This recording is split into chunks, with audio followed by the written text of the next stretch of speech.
자, 이제는 창조 사역의 패턴에 대해서 살펴보도록 하겠습니다. 바로 전까지는 창조의 구조에 대해서 살펴봤다면 지금은 그 구조가 굉장히 시스템이 갖춰져 있다고 그랬잖아요. 근데 그 각각의 창조의 순서와 그 패턴도 굉장히 조직적인, 구조적인 특징이 있어서 그걸 설명해 드리도록 하겠습니다. 그리고 그 패턴이 6번씩 반복이 되거든요. 먼저 첫 번째 패턴에 해당하는 3, 4, 5절을 한번 볼게요. 하나님이 이르시되 빛이 있으라 하시니 빛이 있었고 빛이 하나님이 보시기에 좋았더라. 하나님이 빛과 어둠을 나누사 하나님이 빛을 낮이라 부르시고 어둠을 밤이라 부르시니라. 저녁이 되고 아침이 되니 이는 첫째 날이니라. 이게 첫째 날 창조의 이야기거든요. 거기에 보면은 총 5가지의 패턴이 등장합니다. 첫 번째는 선언이에요. 선언은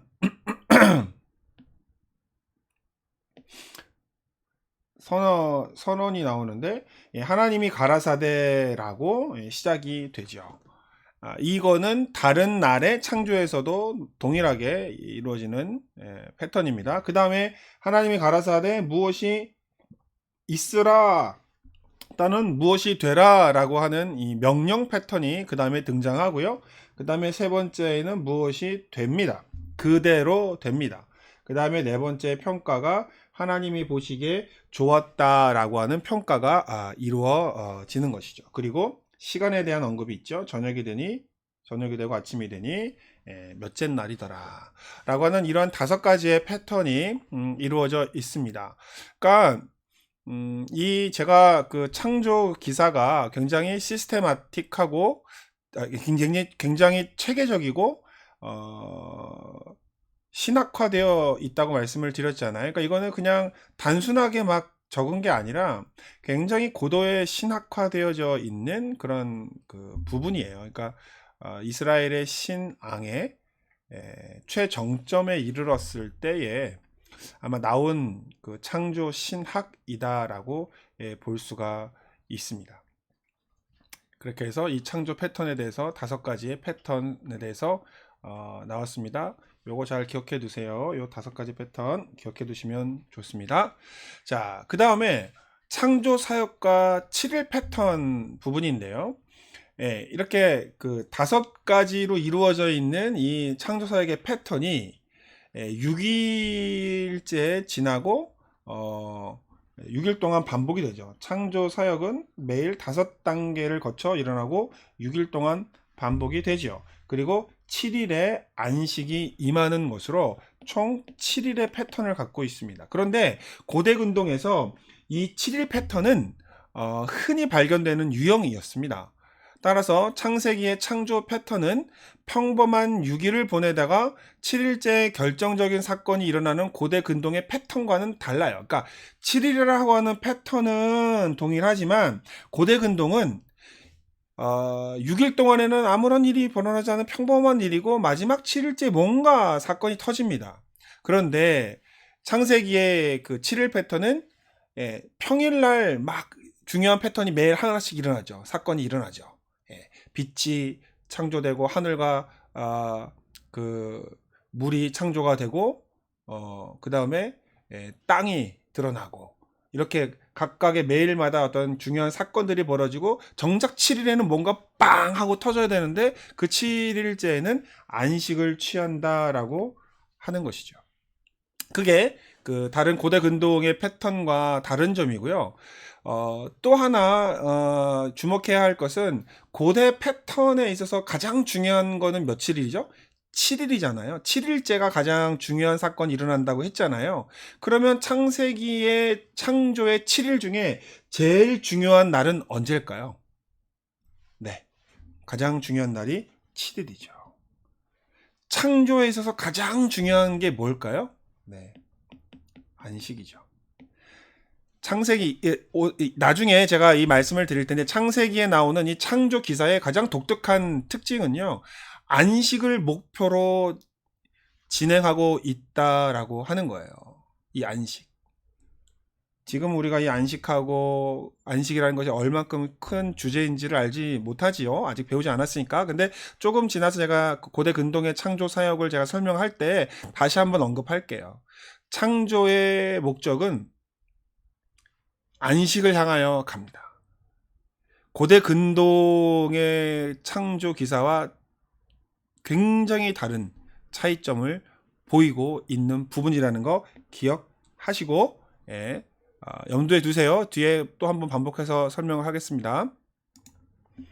그리고 이제 하나만 더 말씀을 드리고 고대 근동의 창조 기사로 한번 넘어가 보도록 하겠는데, 하나님의 창조에 있어서 가장 큰 특징은 바로 말씀을 통한 창조다라고 하는 겁니다. 말씀을 통한 창조.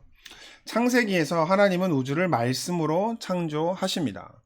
그런데 이스라엘의 근처에도 이렇게 말로 창조하는 그런 뉘앙스가 있는 나라가 있습니다. 바로 이집트인데요. 이집트에도 멤피스 신학이라고 하는 것이 있는데 거기서도 말씀으로 천지를 창조합니다. 근데 그것은 마술적인 성격을 띠고요. 그 창세기와는 다릅니다. 창세기 하나님은 어떠한 마술적인 성격이 아닌 권위의 말씀으로 세상을 창조하고 있습니다. 그러한 점에서 애굽의 창조, 멤피스 창조 신학과는 분명한 차이를 보이고 있다는 것이 창세기의 창조 기사의 또 다른 특징이라고 볼 수가 있습니다. 이제 제가 여러분들께 고대 근동의 창조 이야기의 한 예를 소개를 시켜 드릴 텐데, 그걸 보면 아마 이 말씀으로 창조하시는 그 이스라엘의 하나님의 창조 사역이 굉장히 독특한 차원이 다른 사역이라는 것을 아마 아실 수 있게 될 거예요. 그래서 제가 누누이 이야기하지만 이 창세기는 자기보다 앞선 선진국이었던 바벨론과 수메르와 이집트와 다른 모든 나라의 창조 이야기를 알고 있는 것 같아요. 다 알고 있으면서 그들과 차별짓는 선에서 모든 걸 다 합니다. 가장 크게 차이 나는 게 이제 하나님인데, 하나님이 그들의 하나님과 완전 달라요. 그들이 하는 행동과 전혀 다릅니다. 비슷한 게 별로 없어. 그거는 그들의 하나님과 자기들의 하나님을 구별짓기 위해서, 차별화를 하기 위해서 그렇게 하고 있다. 따라서 창세기를 읽을 때 천지에 관심을 갖지 마시고 천지를 창조하신 하나님이 그들의 하나님과 어떻게 차이를 보이고 있는가를 파악하는 게 더 중요하다는 거예요. 어차피 세상을 누가 어떻게 창조했느냐, 그보다 이스라엘에게서 중요한 것은 어떤 하나님이 이 세상을 어떻게 창조했느냐, 왜 창조했느냐의 질문을 던지고 있는 거거든요. 그런데 교회에서 창세기를 사람들한테 이야기하고 또 공부를 해보면 천지 창조가 어떻게 몇 시간에 걸쳐서, 몇 날에 걸쳐서, 얼마에 걸쳐서 일어났는가, 그런 거에 더 많이 관심을 갖고 있는데, 여러분, 제가 이전 시간에 말씀을 드렸지만 창세기는요, 하나님이 누구신가, 어떠한 하나님이신가가 더 중요하다라고 하는 것을 다시 한번 강조를 드리고, 그 다음 고대 근동의 창조 신화에 대해서 한번 살펴보도록 하겠습니다. 고대 근동의 창조 이야기에서 유명한 창조 이야기는 바로 에누마 엘리시라고 하는 창조 이야기인데요. 이 에누마 엘리시는 지금의 사진에서 보는 것처럼 7개의 톡판에 나누어져 있습니다. 그래서 이게 근데 온전하게 다 보존되어 있는 게 아니라 톡판이다 보니까 떨어져 나간 부분들도 있어서 내용이 중간에 없는 부분들이 있어요. 하지만 이제 대체적인 내용들을 우리가 해석할 수가 있기 때문에 여기에 담겨진 내용이 창세기에 있는 천지 창조의 이야기와 유사한 이야기다라고 하는 것을 이제 사람들이 알게 된 것이죠. 그래서 한동안 이 에노마 엘리시와 창조의 유사성의 문제, 또 뭐 누가 먼저냐, 누가 나중이냐, 누가 누구 걸 베꼈냐, 뭐 이런 식의 그 논쟁들이 한창 진행이 됐었죠. 그런데 제가 말씀을 드렸지만 그건 종교사학파가 굉장히 득세를 했었을 때에는 창세기가 굉장히 그 평가절하가 되었죠. 왜냐하면 고대 근동에 있었던 거를 그냥 베낀 거다라고 생각을 했기 때문에. 그러나 신학을 이제 그 종교사학파의 맹점을 보완하게 되고 오늘날 이스라엘 종교의 독특성이라고 하는 부분을 강조하면서 이 에누마 엘리시가 사실은 창세기에 있는 천지창조에 담겨진 하나님을 굉장히 그 돋보이게 독보적인 존재로 만들어 내고 있죠. 그래서 오늘은 제가 요 에누마 엘리시의 내용을 여러분들께 상세하게 소개를 해드리면서 창세기와 무엇이 다른지 내용을 한번 살펴보도록 하겠습니다. 요것이 이제 좀 더 자세히 볼 수 있는 사진인데요.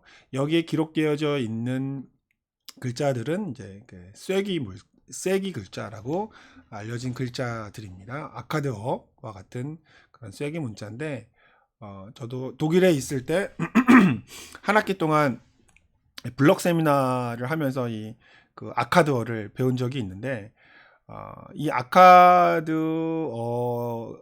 그러니까 예를 들어서 뭐 한글이 기역 니은 디귿 리을이 있어서 그것을 이렇게 조합하는 수준이잖아요. 그런데 이 쐐기 문자는 글자 수가 굉장히 많습니다. 마치 중국의 천자문이 기본적인 그 문형을 갖고 있듯이 이 쐐기 문자도 글자가 굉장히 많아요. 그래서 저 글자를 다 외우기는 힘들고 저거를 이제 그 트랜스크립션이라고 해가지고 영어로 다 바꿔놨습니다. 영어로 다 바꿔놓고 그걸 이제 번역하는 시간을 가져봤었는데 굉장히 재미있고 흥미로운 시간인데 이거를 우리가 직접 읽지를 못하지만 번역된 걸 통해서 이 안에 무슨 내용이 담겨져 있는지 한번 살펴보는 시간을 갖도록 하겠습니다. 먼저 이 그 에노마 엘리시를 살펴보기 위해서는 신들의 족보를 좀 알아야 됩니다. 이게 에노마 엘리시에 나오는 신들의 족보예요. 족보. 그래서 그 신들의 최상위는 압수와 티아맛이라고 하는 존재가 있습니다. 그래서 이 압수와 티아맛 사이에서 문무라고 하는 그 신이 태어나요. 그래서 압수가 문무와 굉장히 친합니다. 자기 첫 번째 아들이기 때문에. 그리고 그 옆으로 많은 이런 신들이 태어나죠. 예. 그리고 이 신들 사이에서 문제가 이제 생겨나죠. 그 생겨나는 과정들을 이제 좀 이따가 살펴볼 건데 그때의 이제 중요한 그 신 중에 하나가 바로 맨 밑에 나와 있는 이 마루둑이라고 하는 신이 나옵니다. 그리고 나중에 이 티아맛이라고 하는 신과 마루둑이 전쟁을 벌이죠. 족보상으로 보면 한참 높은 엄마, 할머니, 할아버지, 증고, 고조부가 되는 티아맛과 전쟁을 벌입니다. 굉장히 어린 마루둑이 굉장히 선조인 티아맛과 전쟁을 하는 이야기가 바로 에누마 엘리시에 나오는 이야기인데요. 내용을 한번 살펴보고 이 지도를 나중에 다시 한번 보도록 하겠습니다. 자, 이 토판이 총 7개인데 그 첫 번째 토판의 내용을 요약하자면 이렇습니다. 할아버지, 할머니, 압수와 티아맛에 비해서 젊은 신들은 매우 활동적이고 유쾌했다. 무슨 이야기냐면 할아버지, 할머니가 뭐죠? 압수가 할아버지고 티아맛이 할머니고 밑에 있는 이 신들이 이제 자녀들이죠. 그런데 압수와 티아맛은 굉장히 조용한 걸 좋아했고 밑에 있는 요 애들은 시끄러웠다라고 하는 얘기예요. 그게 바로 할아버지, 할머니인 압수와 티아맛은 티아맛에 비해서 젊은 신들은 매우 활동적이고 유쾌했다. 그렇죠? 그러나 압수와 티아맛은 조용하고 평화로운 환경을 좋아했습니다. 그런데 자식들을 많이 낳다 보니까 이 자식들이 시끄럽게 합니다. 그래서 너무 시끄러워지자 압수가 분노하여 아들이자 자기가 가장 사랑하는 총애하는 아들인 문무와 함께 티아맛을 찾아갑니다. 자, 뭐라고요? 압수가 자기가 사랑하는 첫 번째 아들인 문무와 함께 티아맛에게 찾아갑니다. 뭐라고 얘기할까요? 티아맛아, 우리 얘네들 다 없애버리자. 너무 시끄럽다. 세상이 너무 시끄럽다. 쟤네를 다 없애버려야겠다라고 티아맛에게 이야기합니다. 그런데 티아맛은 얘들의 엄마잖아요. 엄마의 마음으로 이 자기가 낳은 신들을 죽이자고 하겠습니까? 예, 이런 내용이 나오는 거예요. 자, 티아맛을 찾아가서 그들의 자손인 신들을 없애자고 이야기합니다. 압수와 문무가. 그러자 티아맛이 거절하죠. 근데 그럼에도 불구하고 압수는 문무와 함께 신들을 죽이기로 작심합니다. 결론이 뭐냐? 잠을 잘 수 없다는 거예요.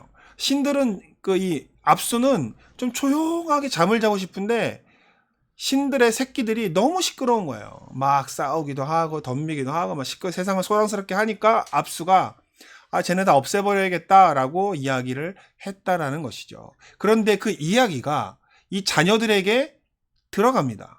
근데 자녀들에게 들어가는데 손자 손녀 증손자 뻘 되는 애아가 그걸 알아내고 압수의 힘줄을 끊고 왕관과 초자연적인 광채를 빼앗게 됩니다. 글씨가 안 보이는데 이따가 정리를 한번 해보도록 하겠습니다. 화면을 제가 줄이고요. 그리고 압수와 함께 계획을 세워놓았던 문무를 가두어 버립니다. 그러니까 자기들을 없애려고 했었던 조상신을 이제 자기들이 제어를 해버리고 죽이고 자기들이 그 자리를 차지했다라고 하는 것이죠. 그리고 에아가 나중에 살면서 마루둑을 낳았다. 마루둑이 등장을 합니다. 이게 첫 번째 토판에 있는 내용이고요. 그 다음에 손자인 마루둑은 할아버지 안으로부터 받은 4개의 바람을 선물로 받았습니다. 4개의 바람을 선물로 받고 먼지도 일으키고 폭풍도 일으킵니다. 자, 무슨 얘기냐면 안우가 할아버지거든요. 안우가 마루둑에게 4개의 바람을 준 거예요. 4개의 바람을 줍니다. 근데 이걸 갖고 마루둑이 시끄럽게 하는 거예요. 그랬더니 누가 불편했을까요? 티아맛 할머니가 시끄러운 걸 안 좋아하거든요. 그러니까는 티아맛이 싫어하는 거예요. 조용한 것을 좋아하는 티아맛이 불편해했고 또 조용한 것을 좋아하는 다른 신들도 마르게 대한 불만이 늘어갔습니다. 이 신들 세계에서 시끄러운 건 굉장히 중요한 주제였던 것 같아요. 시끄러우면 싫어해요. 시끄럽게 하늘을 다 죽이려고 합니다. 그랬는데 그 죽이려고 했던 계획이 발각이 되어서 그 압수가 죽임을 당했는데 그 일에 앞장섰던 에아가 낳은 이 마루둑이 또 시끄럽게 하니까 나머지 신들도 또 불편해진 겁니다. 그래서 불만에 찬 신들이 티아맛을 찾아가서 에아와 마루둑을 따르는 신들에게 복수를 하자고 부추깁니다. 이에 동조한 티아맛은 11종류의 괴물과 같은 뱀들과 잔인한 용들을 만듭니다. 그리고 그 가운데 킹구라고 하는 존재를 자기의 남편으로 맞아들이고 동시에 군대의 장관으로 임명합니다. 원래 자기의 남편이 누구였냐면 압수였잖아요. 그 압수가 그 손자뻘 되는 그 에아에게 의해서 죽임을 당하고 나니까 자기 남편이 없어진 거예요. 그러니까 그 티아맛이라고 하는 그 여신이 그냥 킹구라고 하는 존재를 자기의 새로운 신랑으로 맞이하고 그 킹구로 하여금 다른 신들의 군대 장관을 하도록 자리를 마련해 줬다라고 하는 것이 토판 1의 내용이고요. 토판 2로 넘어가면 티아맛이 자기가 창조한 것들을 불러서 압수에 대한 복수를 명목으로 에아와 마르둑과 전쟁을 준비한다는 소식을 듣게 됩니다. 누가? 에아가. 그죠? 티아맛과 킹구가 힘을 합쳐서 에아와 마르둑과 전쟁을 한다라고 하니 에아와 마르둑이 가만히 있겠습니까? 그러지 않죠. 먼저 에아는 할아버지인 안사르를 찾아가서 2차 저차 해서 그 티아맛이 전쟁을 하려고 합니다. 어떡합니까? 라고 이야기하자 이제 안사르가 어떻게 한번 해보자 라고 하지만 실패로 돌아가지요. 그래서 결국은 나중에 전쟁을 할 수밖에 없는데 이때 에아가 자기 아들 마르둑에게 자기의 계획을 설명하고 마르둑은 이걸 해결하기 위해서 폭풍을 타고 티아맛을 찾아가는 것이죠. 그리고 3판에서는 별로 중요한 내용이 없어서 제가 스킵을 하고요. 토판 4에 가보면 신들이 전쟁이 이제 끝난 상태죠. 아마 그 티아맛이 졌어요. 티아맛이 졌기 때문에 마르둑이 이겼습니다. 그래서 신들이 마르둑을 자신의 왕으로 삼고 바람을 대동하여 각종 무기를 가지고 폭풍우를 치며 티아맛과 이제 싸우죠. 그리고 티아맛을 죽입니다. 그리고 킹구를 붙잡았죠. 그러니까 누가 지금 제일 힘이 센 거예요? 마르둑이 힘이 세죠. 자기가 재밌게 노는데 자기가 노는 거를 불편하게 생각하는 조상신을 다 죽여버린 거죠. 자기 아버지는 압수를 죽인 거고 이 아들인 마르둑은 티아맛을 죽이는 결과를 나타내죠. 그러자 마르둑은 자기를 죽이려고 했던 티아맛을 조개처럼 둘로 나누어서 반을 들어서 상반신은 하늘을 만들고 또 하반신은 땅을 만듭니다. 그러니까 이게 천지창조의 시작인 거예요. 그러니까 마르둑이 자기를 죽이려고 했던 티아맛을 반을 잘라서 하나는 상반신은 하늘에 붙이고 하반신은 땅에 붙여서 하늘과 땅을 만들었다. 이게 창조 이야기인 거죠. 아까 우리 창세기의 창조의 특징이 뭐라고 그랬죠? 하나님이 말씀으로 창조하셨잖아요. 근데 얘네는 말씀을 하는 게 아니라 어떤 이 전쟁을 통해서 이 전쟁의 행위로 천지가 만들어졌다라고 하는 그런 구조를 갖고 있어요. 또한 티아맛의 배에 별자리를 만들고 티아맛의 침을 모아서 바다를 만듭니다. 그 다음에 티아맛의 두 눈에서 유프라테스과 티그리스 강이 흘러나왔다라고 하는 내용이 이제 토판4에 기록이 되어 있고요. 그 다음에 그 토판 5도 넘고 토판 6에 들어가 보면 인간 창조의 이야기가 나옵니다. 사실 제가 이거를 이제 좀 여러분들께 말씀을 드리고 싶은데 마르둑이 에아에게 인간을 만들 계획을 합니다. 왜냐하면 마르둑이 전쟁에서 이겨요. 이긴 다음에 자기가 정복한 신들에게 노동을 시킵니다. 근데 그 노동을 하는 신들이 불평을 하게 되거든요. 근데 그 불평을 듣게 된 마르둑이 그러면 신들의 불평을 좀 무마시키기 위해서 인간을 만들어야겠다라고 생각을 하죠. 그런데 인간을 어떻게 만드느냐? 전쟁을 일으켰던 주동자인 킹구를 죽여서 그의 피로 인간을 만들고 또 고된 일들을 신들의 고된 일을 대신하게 하려고 하는 거죠. 그 결과 인간들은 마르둑의 명령을 따라서 마르둑을 숭배해야 했고 신들을 공경하고 먹여 살릴 의무를 부여받게 되는 겁니다. 자, 여기 인간 창조의 목적이 그거예요. 인간 창조의 목적이 뭐죠? 신들의 불평과 불만을 무마시키고 신들의 일을 인간들에게 전가시켜서 신들이 편하려고 신들이 놀고 먹고 인간들은 신들을 대접하는 존재로 만들기 위해서 인간을 만들었다라고 하는 거죠. 그러니까 제가 그 처음 시간에 말씀을 드렸던 것 같은데 창세기는 사람 중심적인 되게 인간을 존중하는 경향을 보여주고 있다고 말씀을 드렸잖아요. 고대 근동의 창조 신화는 인간을 그렇게 선한 존재로 보지 않습니다. 그렇게 선한 존재와 뭐 높은 수준의 존재로 보지 않아요. 일단 에누마 엘리시에 나오는 인간 창조의 목표는 노동입니다. 일을 시켜먹기 위해서 노예로 만들었다가 바로 에누마 엘리시에 나오는 인간 창조의 사상이거든요. 그 결과 인간들은 신을 복량하고 신들에게 먹을 걸 날라야만 되는 그러한 처참한 인생으로 처음부터 태어난 것이죠. 그래서 토판 6에 보면 신들은 600명의 신들이 있었는데 300은 하늘에 두고 300은 땅에 살도록 마루두기 인심을 씁니다. 300은 하늘에서 살고 300은 땅에서 살아. 그리고 땅에 살던 그 신들이 자기들의 집을 건설했는데 그 집의 이름이 바로 바벨론이다 라고 하는 내용으로 끝나게 됩니다. 그리고 이 신들이 마루둑을 찬양하면서 마루둑에게 온갖 미사오구를 다 붙입니다.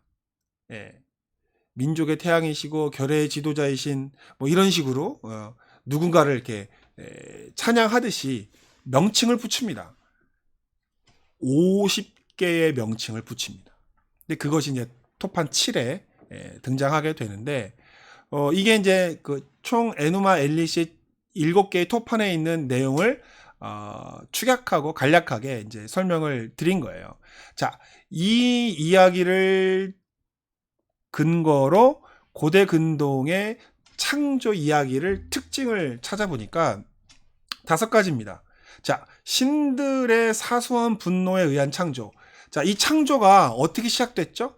애들이 시끄럽게 뛰어논다라고 하는 이유 때문에 잠 좀 자자 이놈들아 라고 하는 그 압수의 그 사소한 분노 때문에 결국에는 하늘과 땅과 그 별들과 티그리스 강과 유프라테스 강과 바다가 생겨나게 된 거잖아요. 그러니까 신들의 사소한 분노 때문에 창조가 이루어졌다라고 볼 수가 있고요. 그게 첫 번째 특징이고, 두 번째는 신들의 권력 투정의 결과가 창조라는 거예요.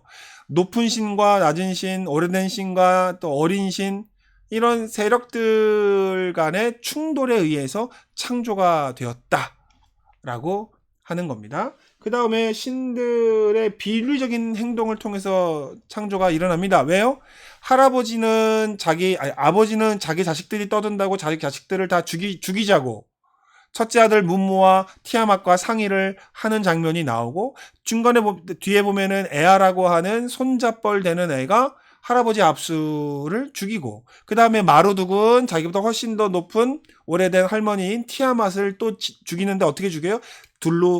몸을 이렇게 둘로 쪼개서 갈라서 죽이는 인간 세계에서는 전혀 생각할 수 없는 비인륜적인 행동을 통한 창조를 이야기하고 있죠. 굉장히 비윤리적입니다. 네. 그 다음에 네 번째 보면 신들의 불평등한 계급의 산물로서 창조가 나옵니다. 싸움에 이긴 신이 있고 싸움에 진 신이 있죠. 그래서 싸움에 이긴 신들은 진 신들에게 일을 시키고 그것이 계급으로 고착화되어지고 그 계급의 갈등으로 인해서 그 갈등을 해소하려고 하는 방편으로 노동만 전담하는 인간을, 노예로서의 인간을 창조하게 된다라 하는 이야기가 에누마 엘리시에 나오는 그 부분을 요약한 것이고요. 그 다음에 신들을 위한 피조물 창조. 그러니까는 사람을 만든 거는 사람을 위한 게 아니에요. 사람을 목적으로 창조한 거죠. 신들의 고된 노동을 덜어주기 위한 노예로서의 인간을 만들어낸 거죠. 피조물은 그저 신들을 편하게 모시고 신들을 공경하고 섬기는 그런 존재밖에 안 되는 거예요. 그 이상의 의미가 없는, 피조물은 늘 신 앞에 엎드려야만 하고 신 앞에 모든 걸 다 헌신해야 되는 그러한 피조물로서 창조가 이루어졌다라고 하는 것입니다. 그래서 이러한 기본적인 5가지의 그 특징을 갖고 있기 때문에 여러분 보세요. 고대 근동의 왕들은 신을 대신하는 사람들이었습니다. 그래서 그 신을 대신하던 왕들은 백성을 노예처럼 부렸습니다. 왜요? 노예는 처음부터 만들어지기를 신들을 섬기려고 신들의 노역을 대신하기 위해서 만들어진 존재였기 때문에 인간을 향한, 신하와 백성을 향한 어떤 그런 그 애민 사상이라고 하는 것은 결코 찾아볼 수가 없습니다. 예전에 그 스파르타 300이라고 하는 영화를 보면 거기에 그 크세르크세스라고 하는 그 바벨론의 왕이 나오는데 그 왕은 페르시아의 왕이죠. 바벨론과 페르시아 그쪽 지역에 있는 왕인데 왕이 이동할 때 땅을 밟지 않습니다. 자기 보좌 위에만 있어요. 근데 그 보좌를 누가 움직이냐면 네, 인간들이 밑에서 바퀴가 되어가지고 인간들이 그 보좌를 이끌고 오는 거예요. 근데 여러분 보세요. 그 보좌가 페르시아나 또 그 바벨론으로부터 저쪽 나라까지 가려면 몇 천 킬로가 가야죠. 몇백 킬로가 가야 되지 않습니까? 근데 그걸 다 인간들이 만들어내야 됐던 것이죠. 그러니까 인간을 하나의 마차를 끄는 말 또는 뭐 달구지를 이끄는 소와 같은 존재로 이해했다라고 하는 거예요. 그러니까 죽이기도 쉽게 죽이고 버리기도 쉽게 버립니다. 그러니까 왜 그렇게 할 수 있었느냐? 바로 이러한 창조의 개념들을 가지고 있었기 때문에 그래요. 인간은 원래 왕을 섬겨야 돼. 인간은 원래 신을 섬기듯 신을 대리하는 왕도 똑같이 섬겨야 돼. 라고 이야기하죠. 그리고 아까 그 킹구 이야기를 했는데 킹구는 죄인이거든요. 킹구를 죽여서 킹구의 피로 사람을 만들잖아요. 그 얘기는 뭐예요? 죄인의 피를 가지고 사람을 만든 거니까 사람은 태어나면서부터 죄인의 피, 나쁜 피를 갖고 태어났다 라고 볼 수 있는 거니까 인간을 굉장히 적대시하죠. 그래서 고대 근동의 신화나 고대 근동의 어떤 다른 이야기들을 보면 인간을 존중하는 이야기보다는 신들이 인간을 굉장히 무시하고 학대하는 모습들이 자주 등장을 하는데요. 바로 이러한 창조적인 특징을 가지고 있기 때문에 그렇다는 것을 다시 한번 말씀을 드리고, 대신 창세기에 나타난 것들은 이것과 전혀 다르죠. 예, 이것과 굉장히 다르죠.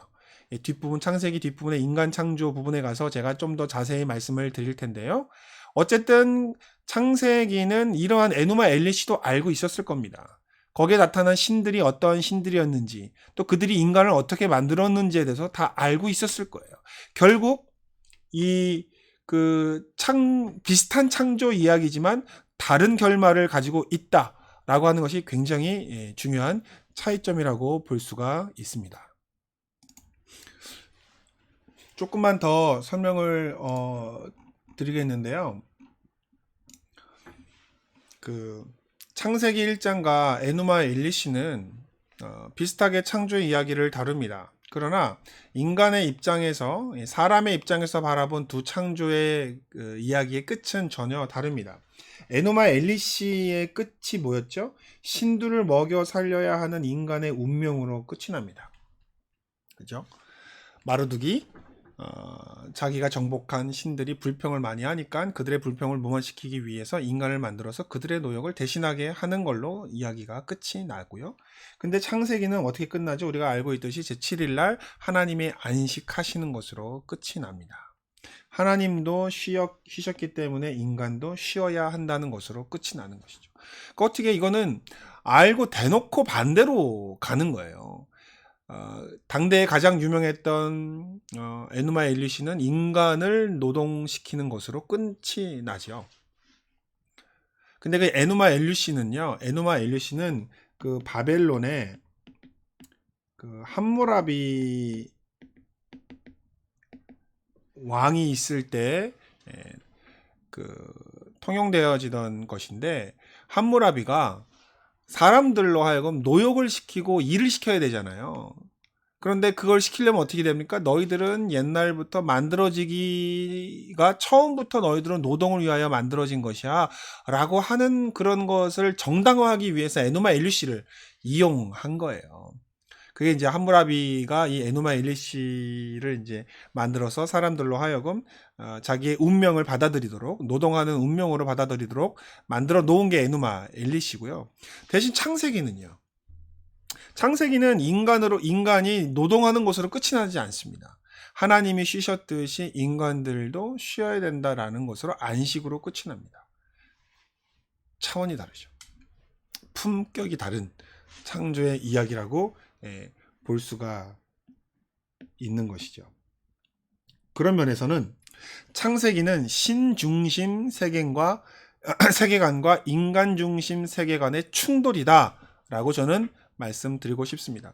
당시의 고대 근동은 인간 중심이 아니라 신 중심이었어요. 그런데 그 말은요, 신 중심이지만은 사실은 인간들을 부려먹기 위한 신들을 이야기하는 거였거든요. 신들이 중요한 게 아니라 신들을 핑계로 인간으로 하여금 노동을 시키기 위한 신중심 세계관이었습니다. 그러니까 신중심 세계관의 맹점은요, 겉으로는 신을 중심으로 이야기하지만 사실 그 내막을 따져보면 신들을 핑계로 인간들을 울거먹고 벗겨먹는 세계관이 바로 신중심 세계관일 경우가 굉장히 많아요. 그런데 반면에 창세기는 인간 중심의 세계관을 표현하고 있죠.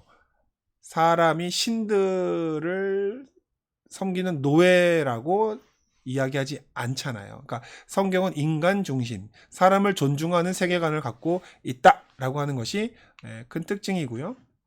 그 다음에 탈신격화의 반란이라고 마지막으로 제가 설명을 드리고 싶은 건 뭐냐면, 창세기는 고대 근동의 주변 국가들이 숭배하던 모든 것의 신성을 박탈하고 피조물로 격화를 시킵니다. 자, 보세요. 창세기에 나오는 해와 달과 별과 하늘, 바다, 땅, 식물, 해양 생물, 대기 생물, 지상 생물들은 사실은 보면 다 우상 숭배의 대상이었습니다. 그런데 창세기는 그 모든 우상 숭배의 대상을 하나님의 피조물로 격화시켜 버리죠. 다 하나님이 만드신 거예요. 다 하나님이 만드신 겁니다. 너희들이 믿는 신은 신이 아니야. 내가 믿는 하나님이 정말 신이야. 내가 이야기하는 우리의 하나님이 너희가 신이라고 믿는 그것들을 다 만드신 분이야 라고 하는 그런 뉘앙스가 있거든요. 그래서 창세기의 관심은 창조의 순서가 아니라 이방신들을 탈신격화하는 것에 관심을 갖고 있습니다. 따라서 창세기를 신앙적으로 읽어야 할 또 하나의 이유가 여기에 있는 것이지요. 단순히 세상을 어떻게 만들어낼 과학적 관심이 아니라 누가 참신이고 누가 피조물인가를 이야기하는 신앙적 관점에서 읽어야 한다라고 하는 이유가 여기에 또 하나 있는 거죠. 그래서 저는 이렇게 얘기합니다. 창세기는 이방 신들의 자격을 거부하는 신앙 독립 선언이다라고 저는 생각합니다. 학자들은요, 이 창세기가 이스라엘이 번성하고 독립국가로서 인정받고 있을 당시에 형성된 이야기라고 생각하지 않고, 포로기에 그 바벨론과 페르시아와 또 아수르에 의해서 나라가 망하잖아요. 아수르에 의해서 망하고 바벨론에 의해서 망하고 페르시아를 통해서 망하잖아요.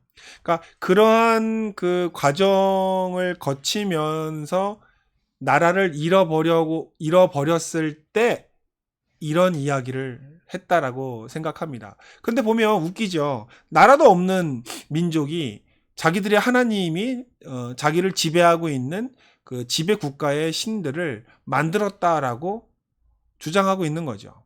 그러니까 그 강대국의 입장에서는 얼마나 우습겠어요. 그런데 니들은 우리의 노예다라고 이야기를 하니까. 하지만 그러한 억압과 억압 속에서도 이스라엘은 신앙을 잃어버리지 않고 오히려 그들을 압제하고 있는 그 바벨론의 신들을 야훼 하나님의 피조물로 격화를 시키는 신앙 독립선언을 한 것이 바로 창세기다라고 말씀을 드릴 수가 있는 것이죠. 이런 면에서 저는요, 창세기를 읽으면 읽을수록 그들이 어떻게 신앙적으로 독립선언을 했는가, 그들의 신앙이 환경과 그런 그 시대적인 상황을 좌절할 수밖에 없는 그 상황 속에서도 자기들의 믿음을 통해서 그들과 함께 섞이지 않겠다. 그들의 믿는 하나님과 차원이 다른 하나님을 믿겠다라고 하는 어떤 신앙적 독립선언을 한 것이 창세기다라고 저는 생각하는 것이죠. 그래서 창세기를 읽으면서 우리는 하나님이 누구신지, 고대 근동에 있었던 신들과 어떠한 다른 점이 있는지를 다시 한번 눈여겨봐야 하는 이유가 여기에 있다라고 말씀을 드리고 싶습니다.